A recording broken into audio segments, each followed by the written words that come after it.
And I thought about how letting someone go is the opposite of really loving somebody. But is it really? If you have a rose in a garden and you water it with too much water, you smother it. If you tend to it at the right time and you allow it to grow and you water it daily, it'll last a very long time. The more you smother someone, the less they're going to be able to live and thrive as themselves. There's a dating show that I just recently watched, and you see these contestants, they go on a retreat and they're there to find love. And a lot of what I saw on this show is people that had anxiety, and they were all thinking about what could go wrong. And some of them were wishing, oh, it's been great. We haven't had any arguments. I'm waiting for our first argument. That is not what I would be looking for. Uncertainty in one individual can affect the whole flock. On that show, when one was behaving a certain way, the other ones followed. When you're in a relationship with somebody and there are friends, just like there was on this show, they were disencouraging their friend and telling them things to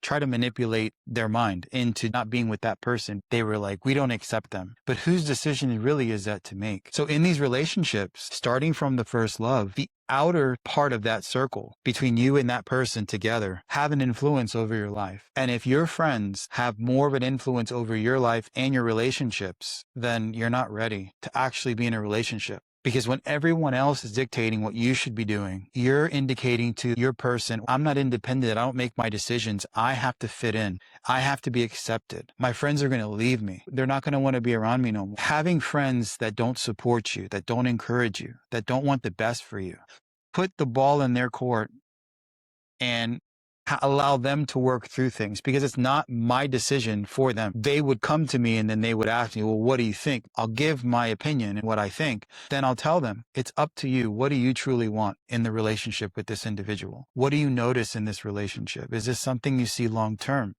I would think about my own relationships. And I would think about other relationships that I've seen where two people are disconnected from each other. You start off in a relationship with somebody, then over a period of time, it's like it fades. You're in the relationship and then it's almost like you become acquaintances. There's distractions. I have to go out and do things with my friends, but you're not invited.